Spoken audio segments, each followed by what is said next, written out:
We're going to be continuing the Gerald Shea Memorandum series.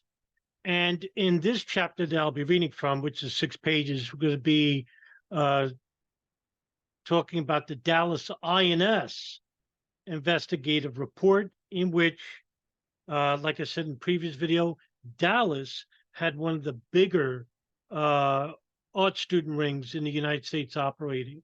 So let's get right to it and basically show you this massive ring that was spying on government buildings throughout the Southwest and Northeast of the United States. And I'll blow this up one more time just so that you could read it yourself. On March 22nd, 2001, INS Dallas received a request from FPS Dallas Special Agent Ellison and Stokes to assist in an investigation regarding Israeli art students.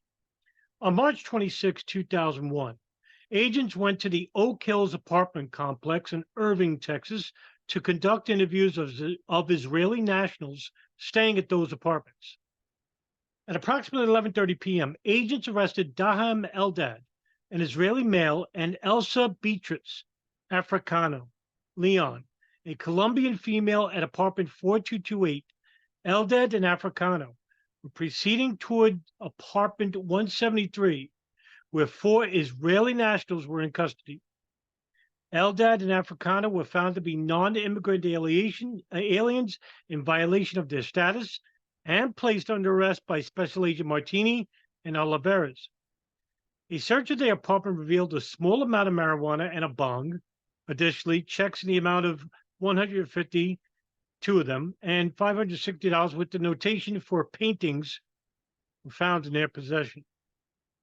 At approximately 1:26 a.m. on March 27, 2001, special agents arrested Eran Levini, an Israeli male, Aaron Ofek, an Israeli male, and Michael Gal. Michael Gal, by the way, is one of the leaders of the Dallas cells. Afula Israel, INS, an Israeli female in apartment 216. Ofek and Gal were recognized by Special Agent Stokes as having been interviewed by FPS subsequent to attempting to sell paintings at the DEA Dallas Fort Fire Department on Regal Row. Levini admitted to special agents he had engaged in attempting to sell art. Also present in apartment 216 were Noam Gavriel, an Israeli national, and Netta Kritzman, a U.S. citizen. Personal belongings were retrieved from apartment 259 for Ofek and Gal. 3 other Israeli nationals were encountered in apartment 9259. However, they were not found to be in violation of INS status and not arrested, nor identified in the report. This is where it gets interesting. Aaron Ofek stated that his father was a retired 2-star general in the Israeli army. ISP note: Israel recently launched its 5th spy satellite, identified as the Ofek 5. It is unknown if the name of the satellite and those persons is related. Now, why is this important? Now, we can't connect Aaron Ofek to spy satellites, even though it's named Ofek. But this is pretty interesting. So what is Ofek? I was looking up. And Ofek, O-F-E-Q, in Wikipedia, it states in the description, while exact technical details and capabilities are classified, it is assumed that the Ofek satellites have an effective operational lifespan of 1 to 3 years and ultraviolet and visible imaging sensors, except Ofek 8 and Ofek 10, which utilize synthetic aperture radar for all weather and nighttime reconnaissance. Some reports place the imaging resolution at 80 centimeters for Ofek 5. Most satellites are launched eastward to gain a boost from the Earth's rotational speed. However, Ofek satellites are launched westward over the Mediterranean to avoid flying over and dropping spent rocket stages over populated land areas. So I did a little more about Ofek 5. Ofek 5 is launched by a very secretive unit in Israel, even more secret than Unit 8200.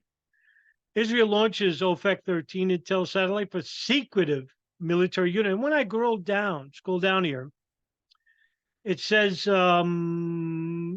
The satellite, well, let me load this up once more, right? So this way you can get a good um, view, all right? The satellite will be used by Israel's Unit 9900, a classified branch within the IDF involved in analyzing, interpreting, and understanding satellite images and maps. Brigadier General Erzev Asko, who commands the unit, said the launch positions Israel as a regional international space power. Now, a classified branch within the IDF involved in analyzing, interpreting, and understanding satellite images and maps. Then, when I go to another article regarding meet the unit behind the scenes of the IDF's precision warfare, Unit 9900 is providing troops with a sense of augmented reality like never before.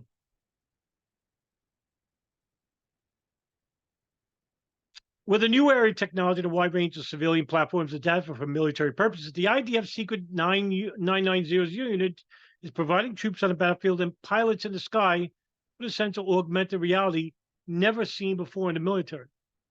Unit 9900 is responsible for gathering visual intelligence, including geographical data from satellites and aircraft. Satellites and aircraft, as well as mapping and interpreting such intelligence for troops on the battlefield, as well as for decision makers. Pretty interesting stuff. Now, I can't make a connection here because the guy's last name just happens to be Ofek, the name of the spy satellites that are connected to Israel's military unit that's attached to the Israeli Defense Forces, Unit 9900. But if we're to speculate that Israel was monitoring the Hamburg cell, members of the planes operation, and found out that they were going to hijack planes, found out what planes were going to hijack and what buildings they were going to crash into, would Unit 9900 benefit from satellite imagery of aircraft and where the hijackers lived or whatnot?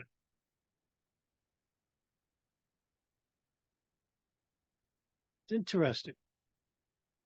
The new capabilities of Unit 9900, which have been developed and are adapted to future battlefield as part of the IDF's Momentum multi-year plan to make the military more efficient, have already been used in several high-publicized operations on various fronts.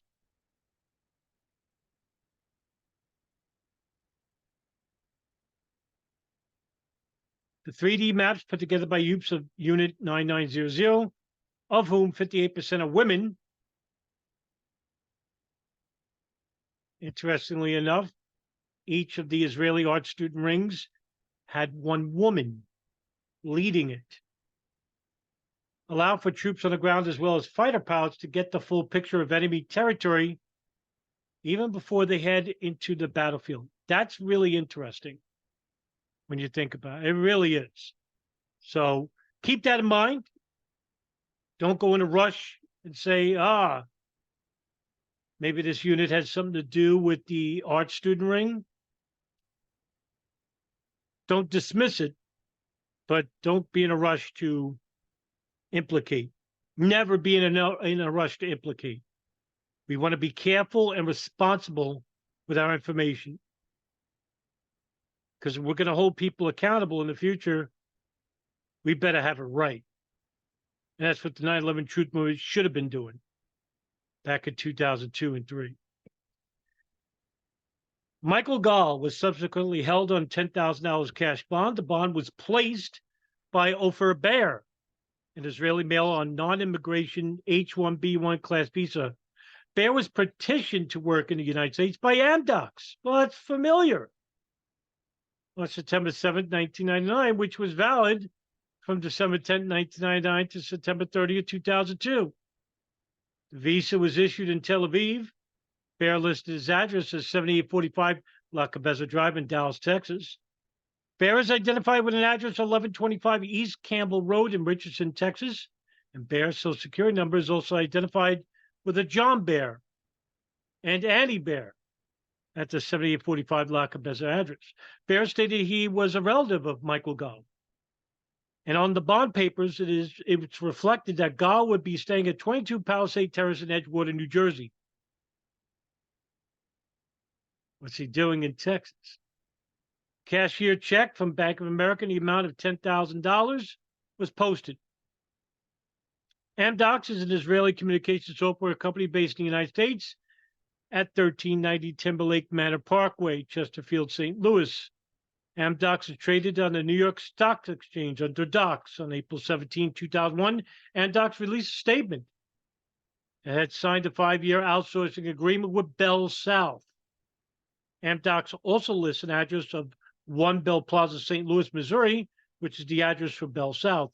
Amdocs also has a 7-year outsourcing agreement with Nextel Communications, a provider of digital wireless telecommunication services.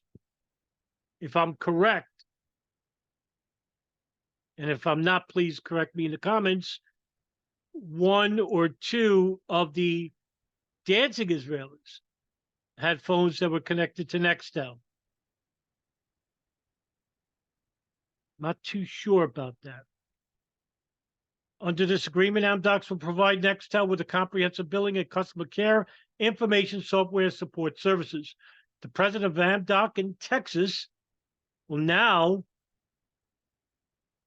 we may know why there's a ring in Houston, is identified as Boz Datan, address 23 Abba Hill, Hillel in St. Ramadan in Israel. Treasurer is listed as Beverly Whitman. Secretary is Gregory Christoffel, 91 Bell Plaza, St. Louis, Missouri. Also arrested during this operation was Aram Moshe, who stated he was a former Israeli special operations soldier. This is why this is amazing about this story of the Israeli arch-student ring and the DEA report, is that the people involved, the Israelis that were involved, were none of them were just regular civilians. These were people who were involved with signals intelligence of the military or with the military, the IDF, or in this case, special operations soldier.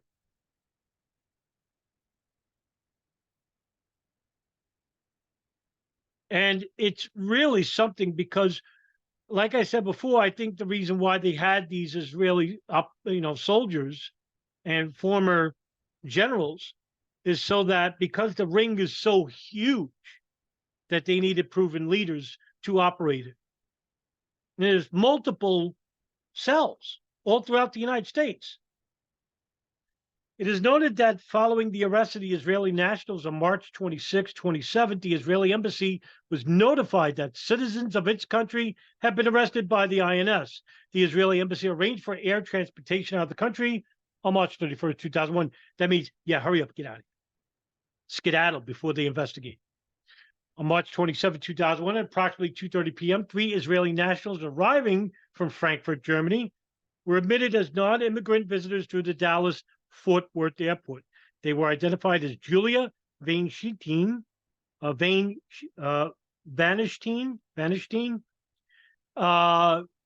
Borenstein, and Ofar Navan. Borenstein stated to have been recently discharged as an Israeli military intelligence officer. Navan claimed to be a former Israeli Army demolition explosive ordnance disposal specialist. Wow. Wow, right? Man. And you know what? Let's just Google this name, Ofer Devon, and let's just see what comes up, because you never know, right? So when you Google this name, Ofer Devon, a LinkedIn page comes up. Software engineer at Checkpoint Software Technologies. Is it the same guy? Well, he went to Jerusalem College of Engineering, Bachelor of Science in 2000, between 2000 and 2004. And then he became an employee of QA engineer. Could be the same person. I'm not too sure.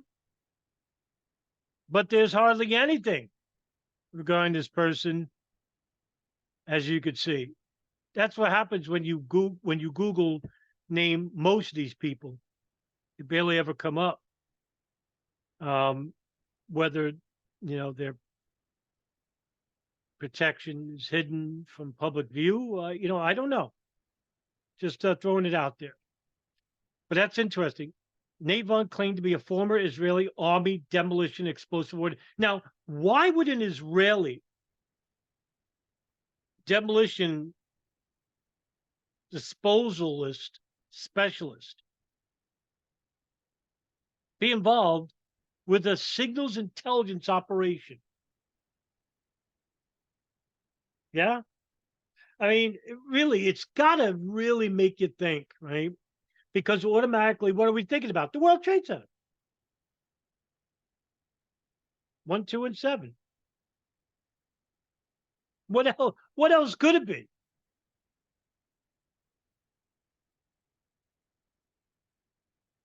Nothing else blew up that day, right? Now, I'm not saying that Ofer Navan, wired the World Trade Centers with explosives. But I mean, this is a little bit too close to home. There's some relevancy here.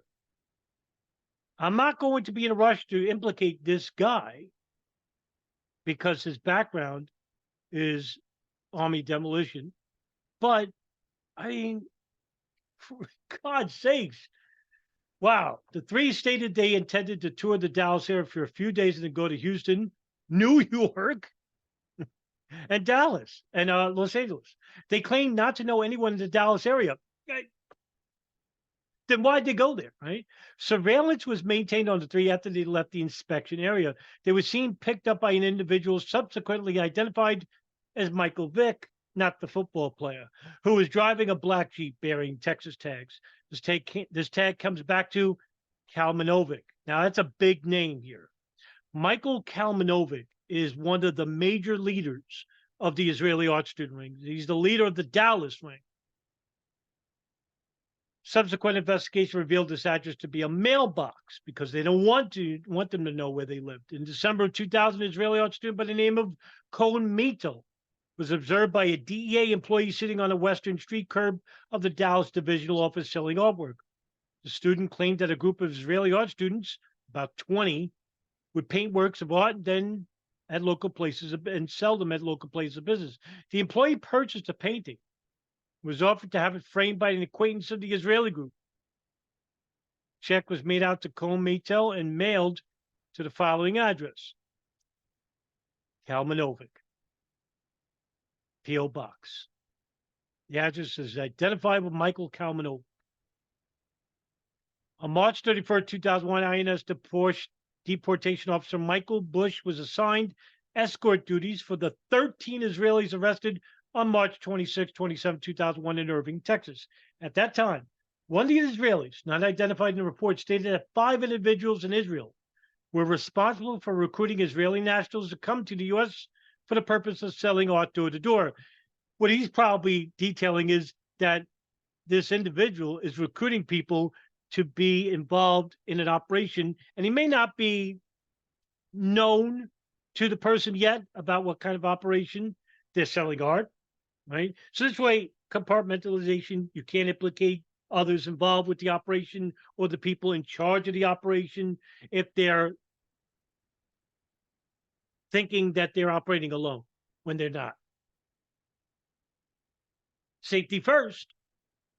The detainee identified Ite, who lives in California, subsequently identified as Ite Simon, as a direct link between the 5 persons in Israel and the U.S. operation. The detainee stated that the Texas contact for the organization is Michael Kalmanovic, who lives in the Dallas area and drives a black Jeep. The detainee stated that Michael Kalmanovic is a subordinate in the art vending scheme to Ite Simeon. Based on investigative leads developed by INS, Special Agent Marr and Martini in the Rochelle Plaza Apartments located at 312 Rochelle Road and the Hidden Ridge Apartments located at 1103 Hidden Ridge, both in Irving, Texas, were identified as possible residences used by Michael Kalmanovic. On April 14, 2001, INS and FPS interviewed Miss Mary Stanton, the property manager for the Rochelle Apartments, and Miss Stanton stated that Kalmanovic had rented 5 apartments in the complex and that these apartments were occupied by 25 Israelis. There it is, right? He's the team leader in the Dallas group. Ms. Stanton stated that all of the Israelis left suddenly and vacated the apartments on the week of March 26, 27, because the jig was up. People were getting arrested. Let's get out of here before, if they start talking, we got to get out of here.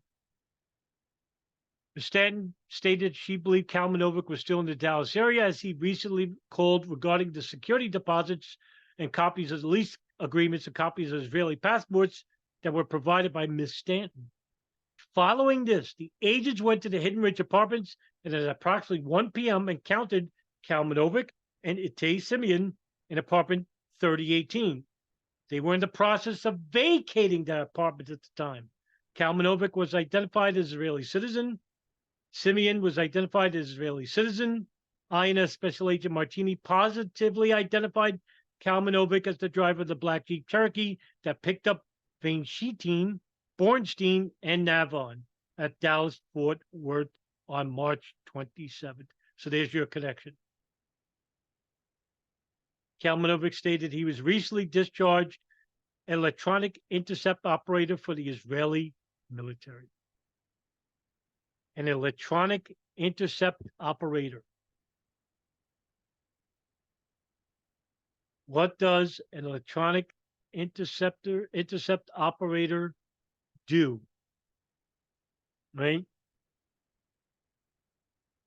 Well, according to the Marine Corps, right? So if we could read this, load us up just a little bit more. Intercept operators and analysts.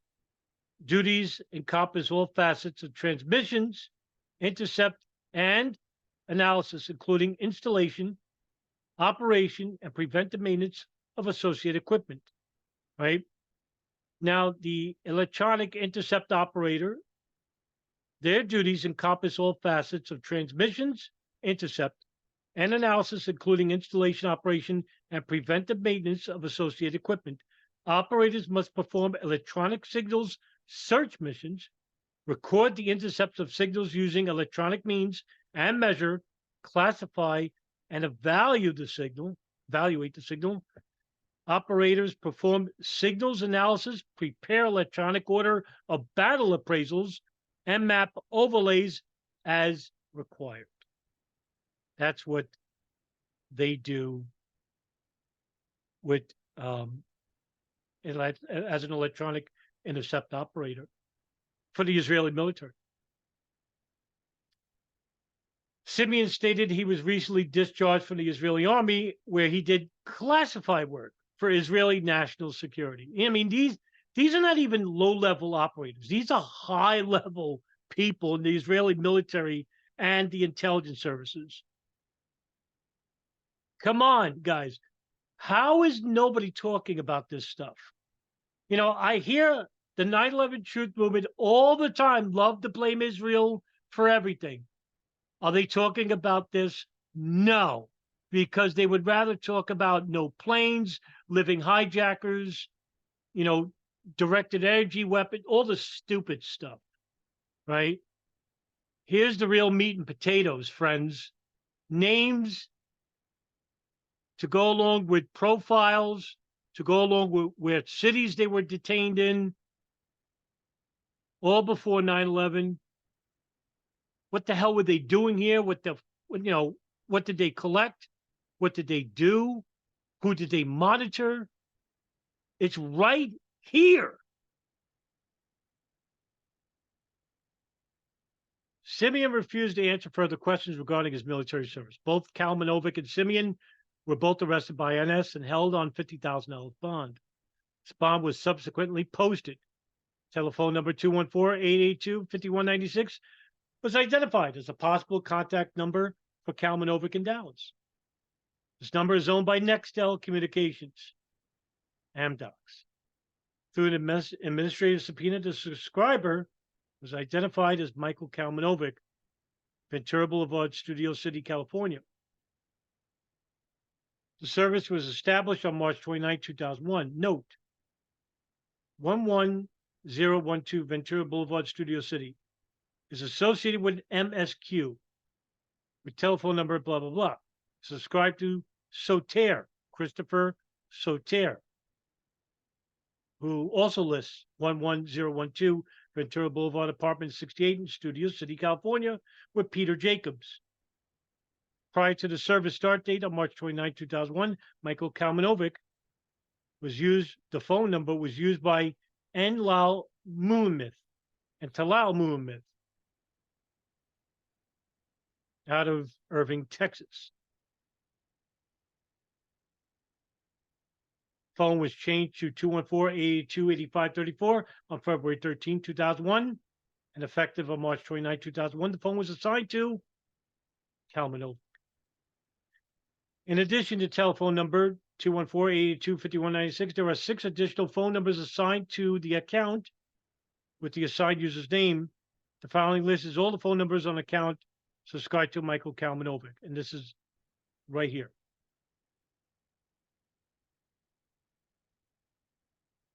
And these are the names of the people that are using his phone. A nationwide search of available commercial databases for Michael Kalmanovic identified Michael Kalmanovic in Seattle, Washington. A search against the Social Security number was negative. CREF indicates that one Michael Kalmanovic associated with an apartment in Seattle, Washington. On March 28, 2001, approximately 2 p.m., 3 Israeli nationals arrived at Dallas-Fort Worth, again from Frankfurt, Germany. They were identified as Yoni Engel, Yotam Dagal, and Or Al-Roy. Engel identified himself as a former company commander in the Israeli 79. What the heck is the Israeli 79? Highway? I'm not sure. He must be a company commander in a border part. Oh, I get it. So he's a company commander at a highway called Israel 79. Basically, is a east highway, northern Israel, in western Lower Galilee. The 79 Israeli Egypt Peace Treaty and Sinai Border Security. So, okay. Why is he here in the United States?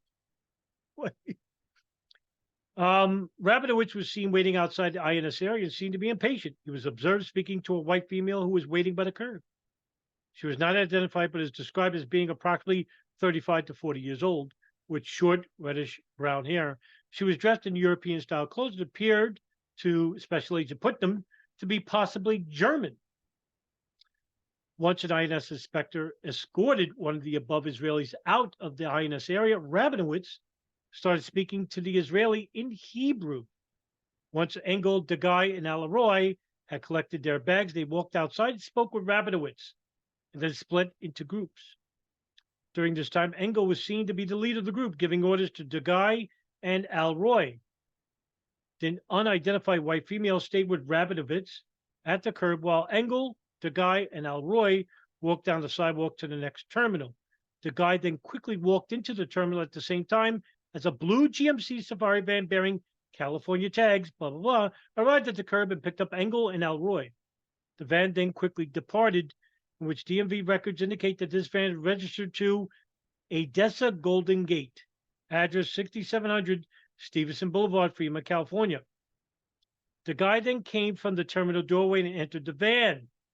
The van then quickly departed. Again, the van returned to the area, and Rabinowitz got into the van, and the unidentified female spoke to the occupants, then it again departed. That's strange. This van picked up one person, drove away, picked up another person, drove away, picked up these two, drove. What the hell's going on here? Obviously, they didn't want to be seen traveling to where they were traveling as a group or as an individual. Why? Special Agent Putnam attempted to locate the van, however, could not be found. When he returned to the end, the unidentified female had also departed. On April 4, 2001, 4 and possibly 6 Israelis were arrested by the Ladue, Missouri Police Department for peddling without a license. 3 of these individuals were identified as Yoni Engel, Yotam Dagal, and Or Alroy. During interviews conducted by INS St. Louis, 3 of these subjects claimed to be traveled directly from New York City, New York to Dallas, Texas. A 4th subject claimed to have arrived at Dallas by way of New York City, Minneapolis, and Seattle. All then claimed to have met in San Antonio, Texas, with a 5th subject identified as Ben Sadan, an Israeli national, 24 years old, who acted as their driver. Sadan reportedly uses a cellular phone telephone number, and the group claimed that they traveled from San Antonio, Texas to Oklahoma City, Oklahoma, Tulsa, Oklahoma, Wichita, Kansas, Topeka, Kansas, Kansas City, Missouri, Springfield, Missouri, and then to St. Louis for the purpose of showing art produced by art students from the University of Art in Jerusalem. All admitted opening bank accounts at various branches of Bank of America. They further stated that the money collected from the sale of art was normally deposited into various Bank of America accounts with unspecified amounts going to the individual seller. On an unspecified date, but believed to be on or about May 9, 2001, 3 Israeli nationals arrived at Dallas-Fort Worth via Air France Flight 40 from Paris, France. 2 were sent for secondary inspection and interviewed by INS agents. They were identified as Tomer Ben-Dor. We're going to get to know this name in the future. Marina Glickman, another person we're going to be talking about in the future. Ben-Dor stated that he planned on being in the Dallas, Texas area for approximately 2 weeks and then planning on traveling to Mexico, New York City, and Canada for returning to Israel. Canada. What was Mohammed Atta doing in Portland on September 11, 2001? Now, this may have nothing to do with it, but hear me out. Canada is an important venture in the 9/11 operation. And Canada is basically where a lot of these Arab fundamentalists travel when they're traveling from abroad. They like to go to Canada and sneak into the United States that way.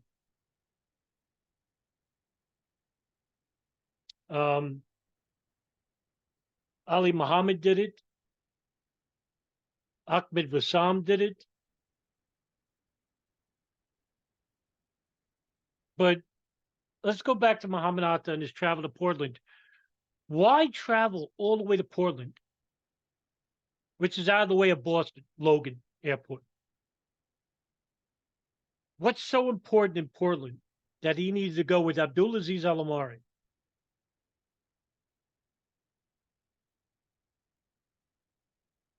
Was he meeting with other people?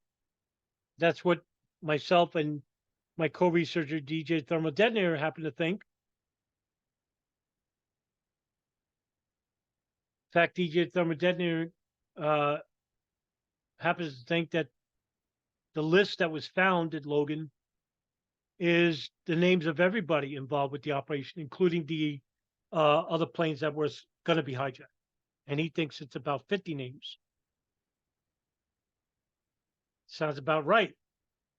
When you think about the planes that didn't take off that, had these Arabs in it.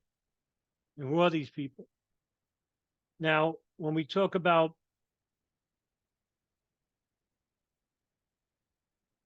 Ben-Dor, who's traveling to Mexico, New York City, and Canada, and then traveling to the United States, why Canada? Why New York City?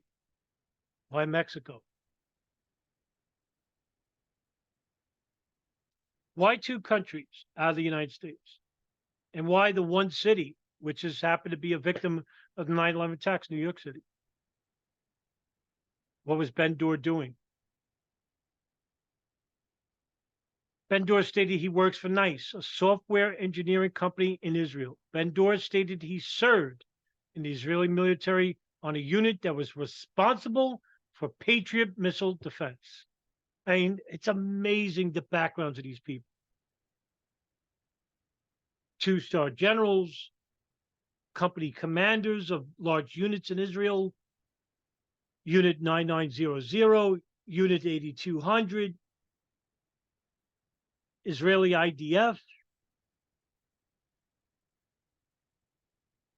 Israeli military with experience in intercepts and analyzing technical data, Israeli military who are familiar with wiretaps, satellite imagery. I mean, it's amazing. Now, if I really speculate, right? I'm really going, now let's really fantasize, right? If Israel was monitoring everybody involved with the 9/11 attacks, and they were monitoring the DA, the FBI, the Secret Service, which is what they were doing in the United States. And all these people with all these profiles, expertise in these profiles, I would submit to you with conviction that they had 9/11 planned out. They had 9/11. There was no, they knew about the plane's operations. They knew who was involved. These Al Qaeda fundamentalists. They knew who was going to be on these planes because they lived nearby them. They knew when they got their tickets. They knew what weapons they were going to bring. If they were talking about it by phone, they knew where these people lived, where they traveled, and if they had bugs in the apartments where the hijackers lived, God knows what else they heard and never shared. All this information was never shared.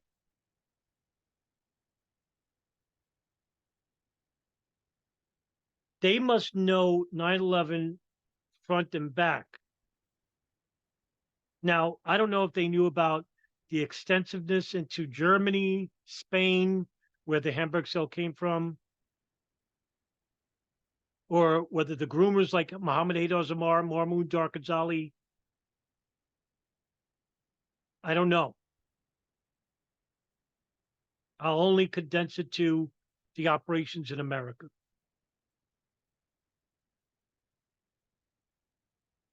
They would have had to have known something. Something. And these are major league people in intelligence and in the military, in specialized military units, in signals intelligence, intercepts, analysis of data. Military team leaders to make sure these groups were functioning and were safe from being arrested or detained or interfered with. I can only imagine what this group collected as a whole. I'm going to assume they had 9/11 in the palm of their hand. They knew about the operation.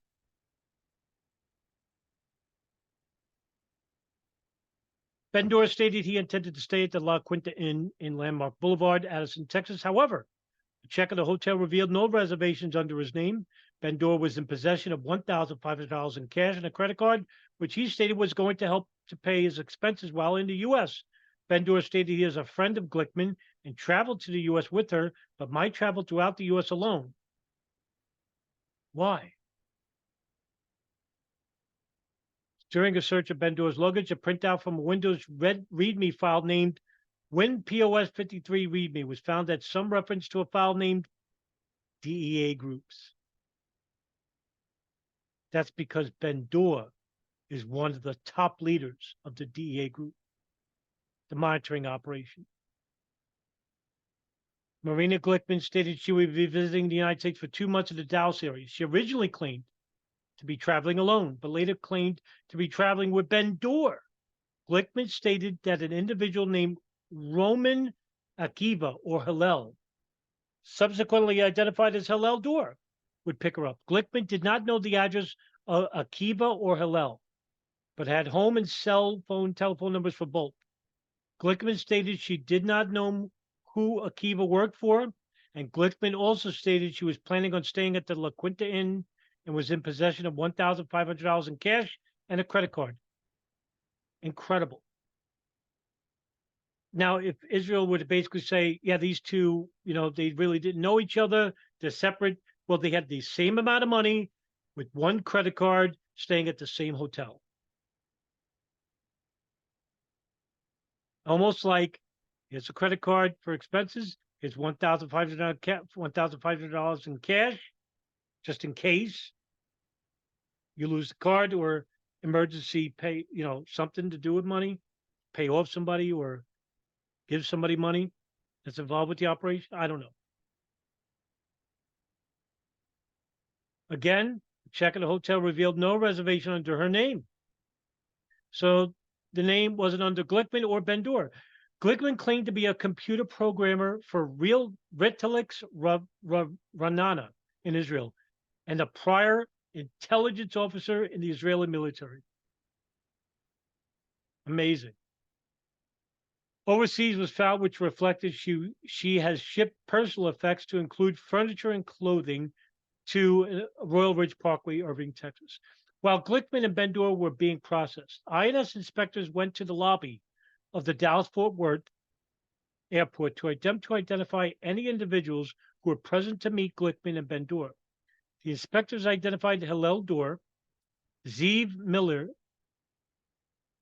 Miller had also arrived on the same flight as Glickman and Ben Dor. Miller claimed he was a student at Tel Aviv University studying software engineering while working part-time for Realtix in Israel. Miller stated he intended to travel to Mexico, New York, and Canada, just like Ben Dor, while on vacation. Miller stated he was an explosive ordnance combat engineer while in the Israeli military. Another one. So now it's just, one is an anomaly. Like, all right, one. Now we have two. Two people in explosive ordnance and disposal, one's for disposal. It's amazing. Too many coincidences. Too many. It's just amazing. This is why the part of Dallas-Fort Worth is so important. It's so important to read. Miller was in possession of $1,200 in cash and a Visa credit card, just like the others. Hillel Dor said he was at the airport to pick up Glickman, but he was $300 short. Retalix provides integrated enterprise-wide software for the retail food industry. It has headquarters in the United States and Israel. Retalix USA is the U.S. subsidiary of its parent company based in Israel. It was founded in 1982 as a Point of Sale Limited and changed its name in November of 2000. It trades on the NASDAQ market under RTLX. The company has over 450 employees with subsidiary offices in the United States and the United Kingdom. The chairman and CEO is Barry Shaked, who replaced Lawrence Allman as the president and CEO of Retalix USA on January 31st, 2001. Now, that's the end of the Dallas-Fort Worth area, but it's interesting to note that Dallas-Fort Worth had one of the most important and largest cells involved with the Israeli art student ring. Now, on October 1st of 2001, Anna Werner, who is a reporter out of KHOU in Houston,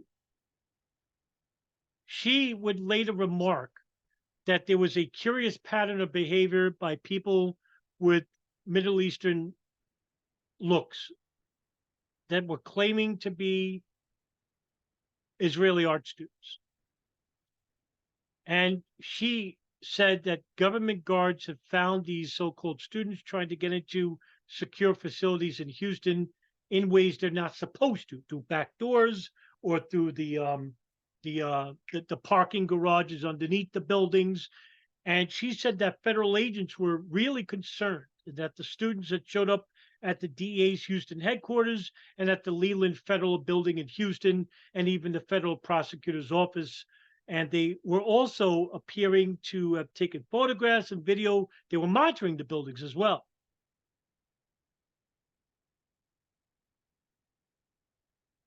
And they were also located in other states. And she says that even more worrisome, uh, the art student ring visited 36 sensitive Department of Defense sites. So they were also doing reconnaissance and spying on the United States sensitive areas of military.